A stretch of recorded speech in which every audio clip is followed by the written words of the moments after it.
Ladies and gentlemen, we would like to invite DPM Tharman and Professor Koh to take the stage.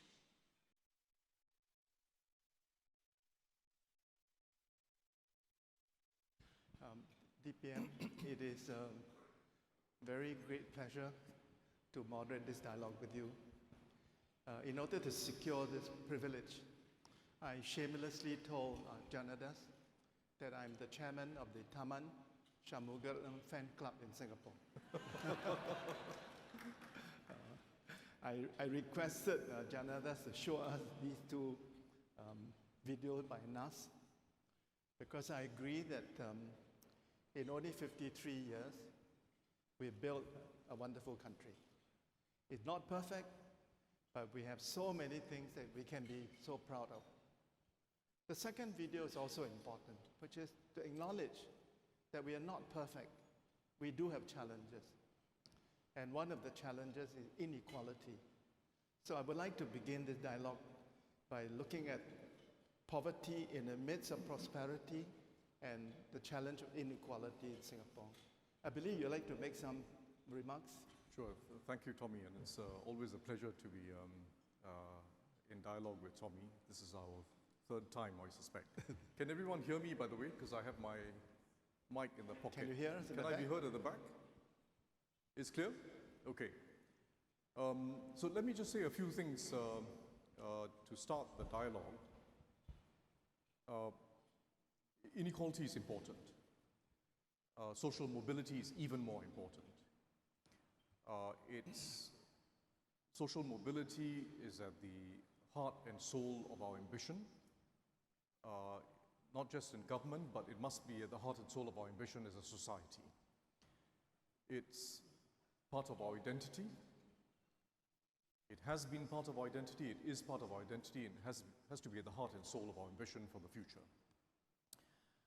But I'll make 3 points about this challenge of sustaining social mobility and managing inequality, making sure that inequalities don't become too wide.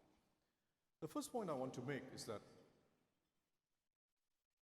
it is critical that we sustain a system where everyone is moving up.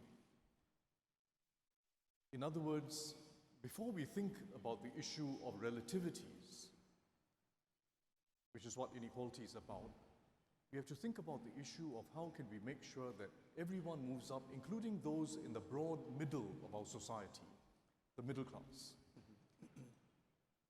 Because once that escalator stops, once that escalator that carries everyone up stops, the problems of inequality and all the problems of me against you, this group against that group, become much sharper.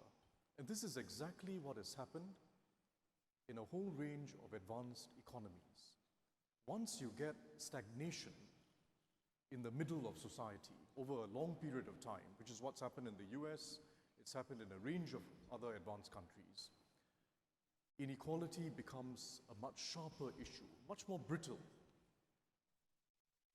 And the politics of inequality acquires a momentum of its own, which makes it harder to solve the problem of a broken escalator.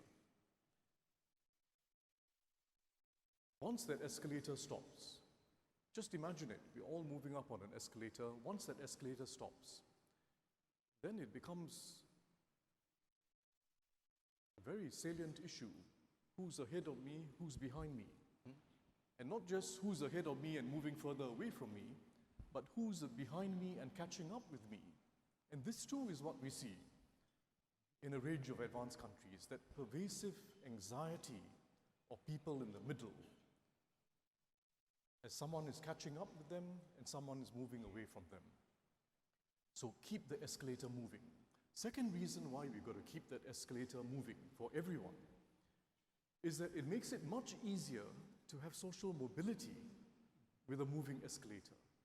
There are more opportunities, there are new skills to be learned, new jobs to be obtained. It becomes much easier to achieve relative mobility when you have absolute mobility. What I get is not just at the expense of someone else. I can move up without someone else moving down if the escalator is moving up. So that's the first point I want to make. And Singapore's done relatively well by that measure so far because our median wages, the wages of those in the bottom 20%, have been moving up, unlike many other societies. The second point I want to make, Tommy, has to do with social mobility itself, which, as I say, has been part of our identity and must be at the heart and soul of our ambition. It will get more difficult. It is already more difficult, and it will get more difficult precisely because we have succeeded in the past. Because we've had waves of mobility from a population that largely started off poor, like many in this audience, like ESM. It's an exemplar of that Singapore story. Start off poor, did well in education, work hard, do well in life. We've had waves of mobility. So those who were poor, or those whose grandparents were poor, had parents who are not so poor, and they themselves now are no longer poor, are in fact quite well off. And they invest in their children as much as they can so that their children can do well. So it's in the nature of a meritocracy, it's in the nature of succeeding in mobility that it gets more difficult over time, because those who succeed try to help their children, and those who haven't succeeded find that the odds increase against them doing well in life. And it simply means, and more so in Singapore than elsewhere, that we have to work harder at keeping mobility going by starting earlier in life. In fact, I would say starting, in fact, even in the prenatal months before a child is born, starting very early in life and continuing through life to intervene to help people to do well for themselves. Intervene to help people to do well for themselves. It requires a consistent effort in early childhood, through the school years, and in work life, investing in people at regular intervals, and taking very seriously the idea that everyone can grow. That growth mindset has to be what defines us. It doesn't matter where you start, you can grow and you can improve and you can master your job. So this is a major challenge. Very few countries are succeeding. I just came back earlier this week from Finland. I was in Denmark and Finland, both relatively egalitarian societies, culturally and in their education systems, but they've seen social mobility far short of what they desire. In fact, the persistence of social class in even the Nordic societies has been remarkable over the decades. And they are the most egalitarian of the Western societies. We too will face these challenges. We're doing better than most societies for now in terms of mobility, but we're going to face more of a challenge. And we have to focus our minds on it. The third point I want to make when we think about inequality is we have to remember that a good part of inequality in Singapore is actually generational inequality. Think about it. And I'm not even talking about the pioneer generation. Even if you talk about those in their 50s today, say age 55 and above, of Singaporeans age 55 and above, the majority, in fact, well over 60%, had no more than secondary school education. These are people who are still in the workforce. They're not old, mature workers in the workforce. Well over 60% had no more than secondary school education. But we succeeded in transforming education and transforming opportunities for subsequent generations, those born later. And that has led to a generational inequality. Those who started earlier with limited education, by and large, did simple jobs, worked hard, their pay has gone up over time in real terms. It's much better than it was in the old days, but they are now at the lower end of the escalator. They're at the lower end of the escalator, and subsequent generations have moved up. That was success. It was success in transforming societies, but it has led to generational inequality. And we have to focus our minds on how we can help older Singaporeans, and I say older not meaning the the true elderly, but mature Singaporeans who still have 40 years ahead of them, those in their mid-50s, those in their mid-60s, and they will have 40 years ahead of them, to work for as long as they wish, to work with dignity, to earn a decent pay, with the support of their employers, with the support of the government, and with the support of the public, to be treated with dignity. By the way, just before I came up, I had to go to the loo, and I met a gentleman there. Yes. Dressed holding himself with some pride, with his uniform. He was the attendant in the gents. And we had a chat, and I was struck by how good his English was. So it turns out, his employer, he started working here 8 years ago. Full-time job, all the benefits, started off at 1,002, now earning well above 2,000. Employer sent him for training, including English language training with Kaplan. Even had to sit for a test, he told me, on the computer. He's working as an attendant. He was very pleased to be of help. I didn't need help in the toilet, but he was very pleased to keep me company and to have a chat. But he was doing his job with dignity and earning a decent pay, with pay that goes up over time. Employer takes him seriously and invests in him together with his teammates. Yeah, but and that's what it takes. But DPM, the important question is not whether he behaves with dignity, but whether people who enter the lavatory Absolutely. show respect Absolutely. and treat him with dignity. Absolutely. And I would say in Singapore, the elite does not show respect for people who work as cleaners, gardeners, petrol station attendant, security personnel. Right. So one of the problems in Singapore is these low-wage workers are treated as invisible people. You are one of the few gentlemen who greets him and talk with him. But how many of you did? I'm sure, the ESM did. Heng Chi, you can't be in the men's toilet, so may I ask you the first question? So You finished your point? I think Tommy is right that ageism is still an issue in our society. And ordinary blue-collar workers also deserve a lot more respect and regard. I don't think this is only a problem for the elite. I think it's part of our social culture. We inherited a combination of a set of British institutions and an East Asian culture, both of which were quite hierarchical, both of which tended to look down on ordinary manual labor. And we've got to move past that. Yeah. And it means everyone. It means customers, it means ordinary members of the public, it means employers critically. Employers play a critical role, and with the support of the government. Thank you, DPM. Thank you for those three very important points. My first question is about inequality, and I would challenge your premise that inequality is a generational problem. That as the old people like me fade away from the scene, the problem will disappear. It will not. Singapore has become increasingly stratified. We are unequal not only in wealth, in income, occupation, housing type, the school you went to, the way you speak. As Janil Puthucheary's the documentary showed us, we live in a very class-conscious society.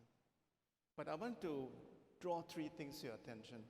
One, the UN Development Program has a very well-respected index called the Human Development Index. The Human Development Index describes Singapore as the second most unequal high-income economy after Hong Kong. And within the space of 2 days, we had two different reports about Singapore. On the 9th of October, Oxfam published its annual report on commitment to reducing inequality, and Oxfam was very critical of Singapore, demoted us from 69 to 140 something, put us in the bottom 10 countries of the world. I think it's a very unfair report. But 2 days later, the World Bank published its first Human Capital Index, and the World Bank ranked Singapore #1 for the development of human capital. So my question to you is, how do you reconcile the UNDP's index that says Singapore is the second most unequal advanced economy, Oxfam report on us, and the World Bank's very salutary report on Singapore? Right. Well, first, you're asking someone who's just spent some time looking at these surveys and the data. I actually like data. I eat data for breakfast. You know? Data with a little bit more data. So, and you can juice it as well, which they say is also quite healthy. Let me start by saying that I disagree with Tommy that we are one of the more class-conscious societies around. In fact, I'd say we are one of the, if you talk about our social culture, we are much less class-conscious than many other societies I'm familiar with. Partly because we are younger. We are at risk of becoming more class-conscious, and we must resist every tendency in that direction. Okay. So I just want to mention that point. Second, I would say, I myself didn't take the Oxfam survey very seriously, not because of his conclusions or anything like that. It's just, it wasn't very good. It was very weak methodologically, and I'm someone who takes data and methodology very seriously. It was not a good survey. So I don't want to spend time criticizing it either. But we do have a very interesting question of whether we should be concerned about the fact that by most conventional measures, the most conventional one is named after an Italian statistician called Gini. I don't know when he lived, but he's become famous. You know, everyone knows Gini because of the Gini coefficient. And by Gini coefficients, before you talk about government actions, taxes, subsidies, transfers, and so on, Singapore does not have an unusually high level of inequality. In fact, quite apart from the US, which has a high rate of inequality, and quite apart from the developing world, I mean China and so on have much higher levels of inequality, even amongst the European countries, several, including the Nordic countries, have a higher rate of inequality by Gini coefficients before taxes and transfers. And then what they do is they have very high taxes for the ordinary person. Typical ordinary person would pay something like 30% income tax and about 25% VAT, as many of you would know. And because they don't have too much savings, the VAT of 25% is actually a 25% income tax because you're consuming most of your income. So it's roughly a 50% tax on the ordinary person. In our case, virtually no income tax for the person right in the middle, and you pay GST, 7%, and moving up by 2% in a few years' time. And then if you own a car, which the average person doesn't, but you know some do because they need it, you pay a significant COE and you know ARF and so on and so forth. But our taxes are far, far lower on the ordinary person, including the middle class and the lower income group, than any other advanced country. Only Hong Kong is in the same league, but Hong Kong, believe me, is living on borrowed time. Hong Kong is living on borrowed time. The property market is doing well for now, but Hong Kong is going to be an aging society like all of us, and they're going to need revenue just like we need revenue. So we are a low-tax society, and as a result, we have to think very hard about how we use those tax revenues. And what we do is to use it very progressively. In other words, target our subsidies and our benefits on the poorest in society, on those who need it the most. And if you're a statistician and if you know how the Gini coefficient is computed, because we're not taxing the middle class a lot and then not throwing it back across the Gini curve or throwing it back in the middle. We're just focusing it on the bottom. The impact on the Gini coefficient is not as large, but that's a technical explanation. Never mind the technical explanation. The point is, we have a low tax regime that is highly progressive in terms of where the benefits go. So if you're someone in the bottom 20% of incomes, for every dollar of tax you pay, which is mainly GST, you get back about $4 of benefits, which is a very progressive scheme, more progressive than many other societies, but at a lower level of tax. So that's our system. And where does it end up after taxes and transfers? Our Gini coefficient is something like 0.36, for those who are familiar with this, which is not at the top end of the advanced economies. It's certainly in the top third, but not at the very top end. But critically, I come back to my first point. What matters is not just the relativities, but are people doing better over time? It's no point being better off than someone else if, in fact, everyone is stuck in the same place. And we have fortunately avoided a situation where you have middle-class stagnation and where the lower income group is also stuck. Everyone has been moving up. The escalator is still moving. And we've got to keep it moving, which is why economic policy is fundamental to social objectives. It's not just social policy, it's not just redistribution and transfers and so on.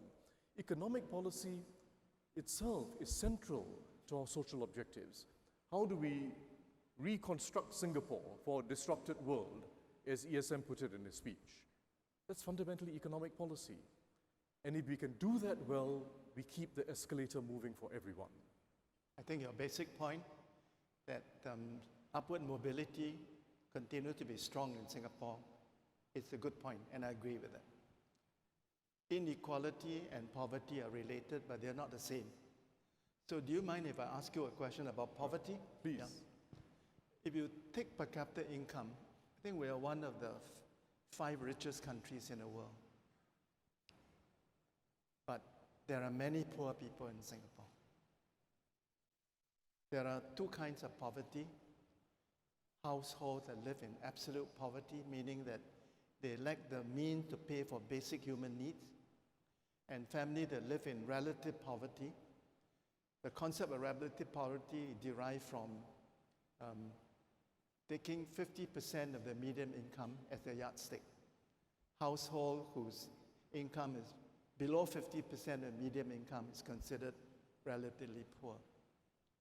From the research I've done, I found that there are between 100,000 to 140,000 households living in absolute poverty. And there are, according to Econ, 15%, but from my research, it looks like between 20 to 35% of our households living in relative poverty. So my question to you is, what are the facts that you have about poverty in Singapore? And what can we do to reduce the poverty in Singapore and make sure that people are able to live in dignity, and material sufficiency? So I share the aspiration that Tommy has laid out. You've got to make sure that everyone can live in dignity, live a dignified life at work as well as in the community, and see their lives improve over time. There are poor people in Singapore. There's some people who are trapped in poverty. And our challenge is to help them escape that situation. They themselves, their children, and with the support of the community and the government. And this is a task. It's not an ideological task, it's a practical task. We've got to find every way possible to help them to escape poverty and ensure that you do not get a persistence of poverty across generations. And there's a risk of that happening. There's a risk of it becoming entrenched and passing on from one generation to the next. So we've got to work very hard at it, and it's not an easy task because I know of no society that's actually succeeded. There have been many attempts, particularly in the last 60 years, since the 1960s, in the US and the UK and Europe. if it's merely a question of redistribution, it improves your Gini coefficients, but it doesn't get people out of poverty. So how do you get people out of poverty? How do you shape social culture for the better? How do you raise aspirations amongst the young, even if their parents or their uncles and aunts don't imbue it in them? It's a task. It involves teachers, empathetic principals. It involves peers, getting into a positive cycle of aspirations rather than a negative cycle amongst themselves. It involves all of us. So we have to work harder at this task and prevent poverty from being entrenched. The numbers who live in absolute poverty are much smaller in Singapore compared to elsewhere because our whole society has moved up. And you only have to remember what it was like in the old days. I'm not as senior in years as Tommy is, but I grew up in the 60s and early 70s. I actually remember very vividly what it was like. If you talk about today's wages and today's prices, right? At today's prices, the pay of an average person when we became independent in 1965 was about $550. It was actually much lower than that, but I've inflated it for today's prices, okay? $550. For a lower income person in those days, it was a couple of $100, $150, $200. And the lower income person then, compared to the lower income person today, those in the bottom 20%, the increase in standard of living, adjusted for cost of living increases, has been about 5 times better off. So there are people who are struggling today, but think of where we came from. Think of where we came from. It has been a dramatic transformation, and a dramatic transformation in the middle of society. So we have progressed, but we still have problems, and the problems that will always be with us are the relative problems, because by definition, depending on how you define relativity, you will always have a proportion who are less well off than the others. And I would not say that's irrelevant. It is relevant. We don't want relativities to get too wide, because it just affects the tone of our society. Thank you, DPM. DPM, before I take questions from the audience, may I briefly mention another challenge? We have the challenge of inequality, challenge of poverty. There's a new challenge in Singapore, and this is the challenge of growing intolerance. A mutual friend of ours was recently invited by one of our religious organizations to speak at a conference on a secular topic. He accepted, prepared his paper, and then he was disinvited. And why was he disinvited? Because he signed a petition to repeal 377A. You know, we can disagree, but there's no need to demonize each other. And I would also make a plea to the government to show greater tolerance.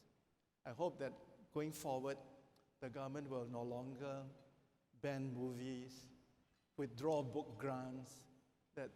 Let's be big-hearted. We reached a stage of political and cultural maturity when we could accommodate, different points of view. It's a plea. It's a plea. Yeah, no one should feel demonized in Singapore. Yeah. No one should feel demonized in Singapore.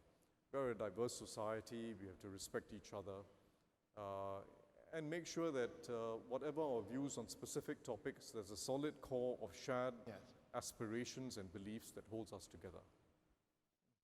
So let's take questions from you. Who would like to ask the first question? IPS colleagues, please help me. Yes, right at the end of the room. Can you? Yeah, hi. Hi, DPM Tharman. Thank you very much for that presentation. There's an echo. Can you hear me? Yes, I can. Yes, thanks. So, Paul Tambaya from the medical school. I'm not an economist, so I can't talk about the economics in such an articulate way. But to me, inequality in Singapore as a healthcare professional is actually a matter of life and death. And I think you may be aware of the data from the Singapore's registration of birth and death. from 2017, where if you use ethnic group as a surrogate for income, the average age of death for Chinese Singaporeans is 78.0 years, compared with 70.6 years for Malay Singaporeans.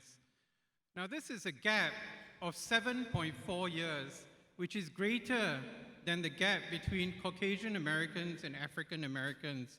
It's also greater than the gap in the UK between minority groups and the white British population. Yeah. Can you frame your question, please? So my question is, in a setting in which Singapore has got such great inequalities where people from lower income die 7.4 years before people from high income, don't you think that there's something that we need to do about the structural factors which are contributing to this life and death problem of inequality? Thank you. Good, useful question. Well, first, whether speaking as an economist or those in the medical field who are epidemiologists, I think you should be very wary of single factor correlations. So I don't think it is income per se that leads to a lower lifespan, but a whole set of other factors that may be associated with income. And of course here you're talking about ethnicity. It is well known, be it in the medical literature or in the economic and social literature, that there's a whole complex of factors that are bound up together. And I'm not talking about the specific example or ethnicity you're talking about, but everyone knows that lifestyle, diet, habits, exercise, the job you do, all of these matter. People who do tough manual jobs have more problems with healthcare and their elderly age than those who do white-collar jobs. Yes. Those who worked in the coal mines in Britain suffered from numerous more chronic problems in older age compared to those who worked in offices in the City of London. All these factors matter, but it isn't just income. So we've got to address the different factors that contribute to poorer health outcomes in your latter years, and address them in the most practical way. If you ask me, we have a real issue with diabetes, and when we say that, it means we have a real issue with diets and habits that are formed early in life and persist through life. And we have to take that extremely seriously. So these are practical issues in public health that we have to be concerned about. Regardless of income and ethnicity, they are real issues that we have to be concerned about. And when it comes to social factors and family factors, it becomes a bit tougher because you actually have to intrude in lifestyle issues. And that's why it's so difficult, but we have to. I agree. We have to, as government and community, help persuade people and incentivize people and nudge people towards healthier lifestyles. But Singapore fortunately doesn't have a situation of very dangerous vocations or life or jobs, because we are a very urban environment, and it's generally not one that puts people at risk. So it's really largely a matter of upbringing and lifestyle, and we have to work much harder at it. Give other people a chance, please. Yeah. Another question from someone else? Yes, Gillian.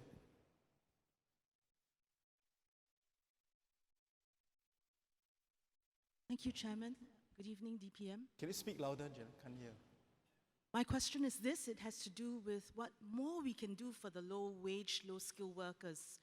We have a system, a progressive wage model, instead of a minimum wage strategy.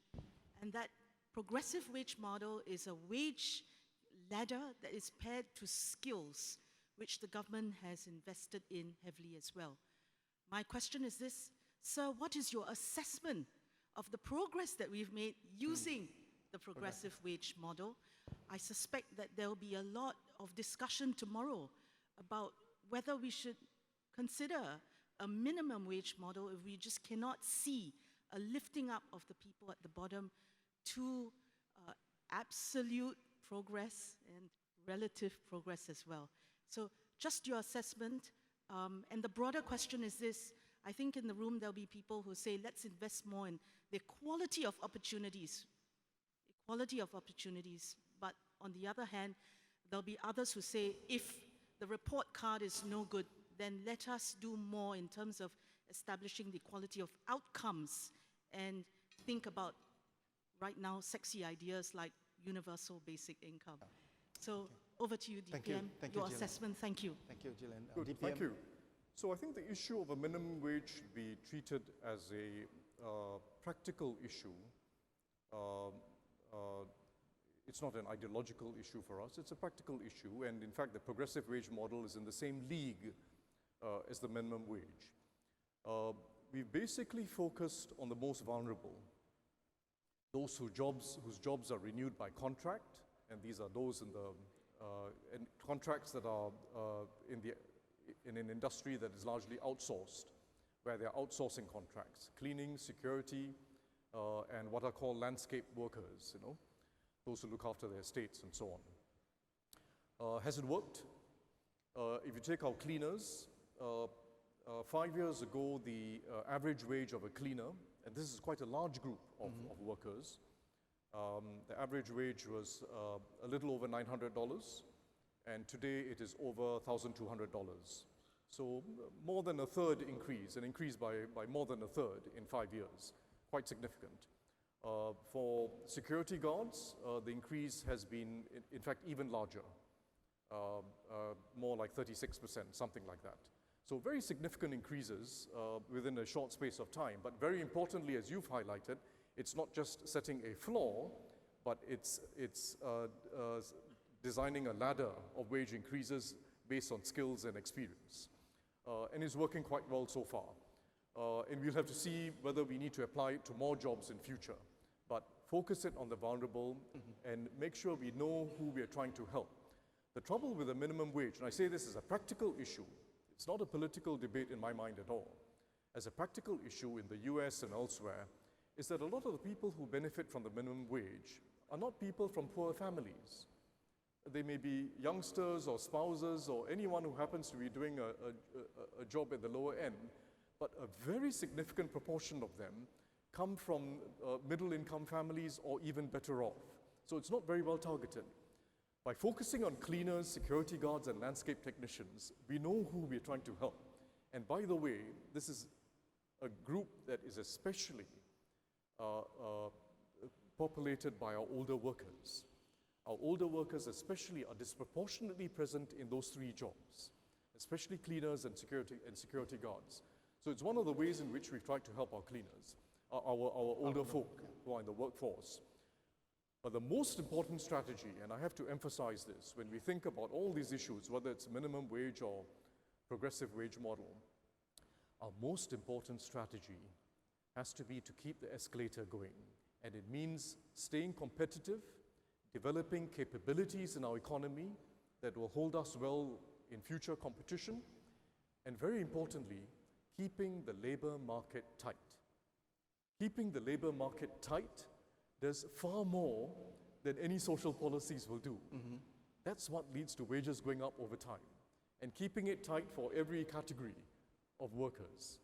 Not so tight that employers simply can't find workers at all, because then the demand for workers goes down and Singaporeans suffer. But keep the market tight. That's the strategy that ultimately is going to lead to wage growth, productivity growth, and that escalator keeps moving. DPM, as you know, I'm an advocate of a minimum wage, but I don't want to debate you tonight on this issue. We're running out of time. We have 5 minutes left. So could you, in about 3 minutes, sum up what is your most important takeaway from our friends? Well, I think the nice thing about these debates and the questions we've had, all the questions, is it shows that we are concerned about these issues. We are concerned about inequality, we are concerned about social mobility, we are concerned about every aspect of it, the healthcare aspects, income aspects, whether we take the trouble to interact with people from all walks of life. And that's not a bad starting point, that we're all concerned about this. The government is concerned, the NGOs are concerned, the academics and think tankers are concerned, and the public is concerned. Singaporeans, by and large, are by nature not very class conscious, and they like to make sure that no one is doing too badly and that we can all do well together. And I think it's very important that we preserve that. And I say this not just because it's a good thing in its own right. It is a good thing in its own right that we should all take an interest in each other and want everyone to do well. But I also say it because it is one of the ways in which social mobility is sustained. The culture of our interactions, the ease with which we interact, and the way we treat each other, whether we treat each other as equals, as we grow up and as we go through life, also shapes social mobility because it spreads aspirations. Aspiration shouldn't just be the province or the habit of the upper middle class or the wealthy. Aspirations spread through interaction and by having a common culture. And the social mixing is something that also enriches those who start off from better off homes. That social mixing enriches all of us, and that's the beauty of social mixing. It enriches all of us. So let's keep that in our Singapore culture, because it's a good thing in its own right, but it also helps us to keep aspirations moving up for everyone, and each person taking an interest in the other, in the same classroom because we are sharing a desk beside each other, in the same basketball team, or in the same team at work. Taking an interest in each other is what helps the whole team to move up. Keep the escalator moving up, because that's the best way you can get social mobility on the escalator itself. Thank you for that important message. DPM, you were recently in Bali for the annual meeting of the World Bank and IMF, and I noticed that at a meeting that you chaired, you summed up by quoting a famous economist, Elvis Presley. So I want to conclude this evening by drawing inspiration from your example. So I want to close this evening by quoting from a famous philosopher whose name is Bob Dylan. In an important essay that Bob Dylan wrote called The Working Man's Blues, he wrote, and I read, "There's an evening haze settling over the town, starlight by the edge of the creek. The buying power of the proletariat has gone down. Money is getting shallow and weak. The place I love best is a sweet memory. It is a new path that we trod. They say low wages are a reality if we want to compete abroad." Will you please join me in thanking DPM Tharman? Thank you.